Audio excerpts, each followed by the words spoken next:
Happy Halloween. Afton's got her Halloween candy bucket. She's going as the Onceler from the Lorax. So it was a little hard to piece together the pieces of that, but we did it. She looks awesome. So, Halloween, and I'm doing my review of probably the most important Halloween movie of all time.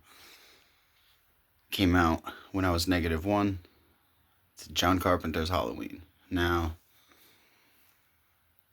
much has been said about this movie. It is kind of the OG slasher that brought us into the 80s era of slashers. Now, it wasn't the first slasher movie. It's probably not the best slasher movie. But it is the one that brought a bunch of tropes into the world of horror, and they've lasted. You're talking the final girl, overly sexual children, teenagers getting killed,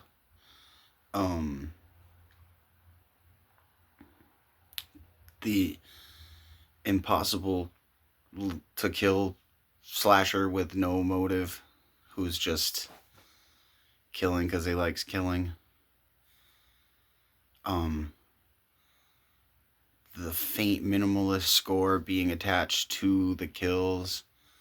Like, there's just a lot here. This movie has a lot going for it. I think it was the first one that was brought out of an isolationist setting. So, Texas Chainsaw Massacre and all these kind of movies were usually like, you're stuck in a place where no one can help you. In this case, he's just doing it right out in public because he's a brutal killer with no reason, and he just doesn't give a shit. Now, this movie was made on a shoestring budget, even for that time, like $300,000, and it ended up making like $50 million in theaters because people, for whatever reason, just attuned to it. It could be it was the first to use so many things. It employed so many tricks that are just like, they're just part and parcel of that kind of movie now, that it was so new and fresh to people at that time.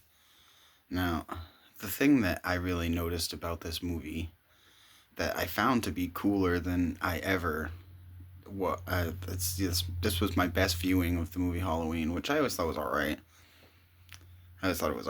But when I watched it, specifically looking for the things that they did, it was very impressive. Plus, I'm trying to do a little about knowing something about the movies as I go into it. So, just having known that he did it on such a low budget. I mean, the guy who played Michael Myers, he got paid like $20 a day type of a thing. Like, they had no money. Donald Pleasance got paid way less than he was used to being paid at that time. He got like $20,000 to do this movie. And the only reason he did it was because his daughter liked John Carpenter and she begged him to. So, I mean, ultimately, like, we have her to thank for getting him in this thing, and he's awesome in this movie. It's just, Donald Pleasance was always my favorite guy in any of these movies as I grew up. I really enjoyed him. But what I really noticed about this movie, now, I mean, it seems obvious, and I think I have always noticed this part before, but there was two pieces to it. First off was the terror-inducing use of sound. Now, everybody knows that iconic din din din din din din, but in this movie, it's employed in such a clever way as to be like faint and not as menacing when a scene comes where you're supposed to look for him, because That was the second part of this. You always have to look for him in this movie because they take the camera, and instead of having it on this pan like normal where they're taking like shots and then it's overlaid with shots from different angles or what have you, this movie tends to back the camera way, way, way, way, way up and spread out the range of view so it's huge. And then that music will start faintly being employed. That's when you intuitively know that Michael Myers is now getting on the scene. And so you find yourself looking for him. It's almost like a Where's Waldo in there. And he's never hugely visible. Like, his head will poke out of one part of the frame. And that creates the tension in this movie. It's just masterfully done. I mean, it's not gory.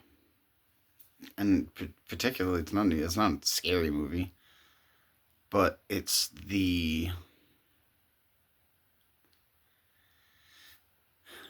not the scariness of it that is the play here. The play is why.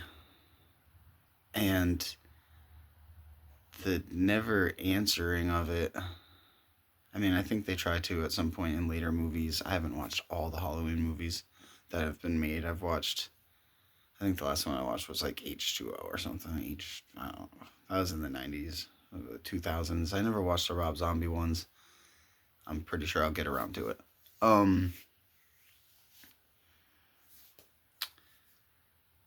Yeah, because this movie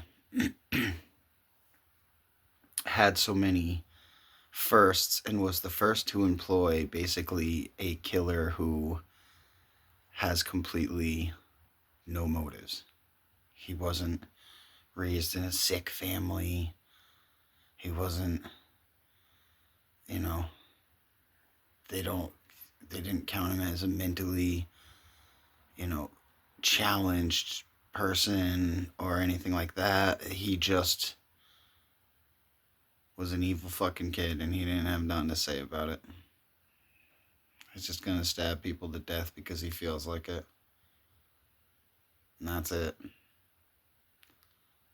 And that is creepy because you can almost understand a trauma-filled killer who's like, everyone around me was killed and everyone in my life was killed. They tortured my mother.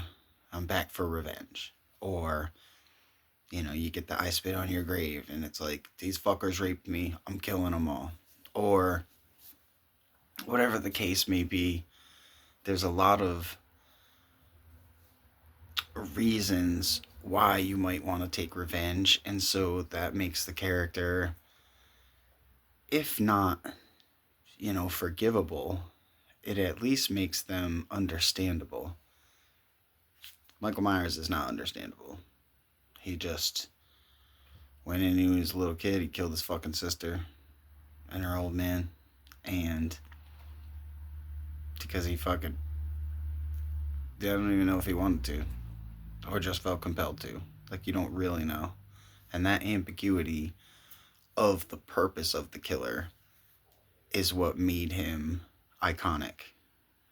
Of course, the William Shatner mask, which became, even beyond the movies, to be frank with you, I think it really did. Just the iconicness of the mask became something stark and strong. And that's kind of cool when you think about it. I miss our shared culture. Even Halloween. You just don't see as many people celebrate it. You don't see as many kids out. You don't see as many costumes. You just don't see it. And it's unfortunate because the shared culture that we have in America, or that seems to be somewhat diminishing, is important. when you all listen to the same songs and you all watch the same movies and you all watch the same TV shows for the most part, you know, that you all watch the same sports and you all watch, it's starting to kind of move away. And you all participate in the same activities. That's starting to move away. Everything is kind of like, it's got this separation, which is far more chilling than any movie could be. So, don't forget to celebrate our culture, including the movie Halloween. So, I'm going to give this a 9.5, and it's far from a perfect movie, but the thing of it is, I'm giving it close to perfection because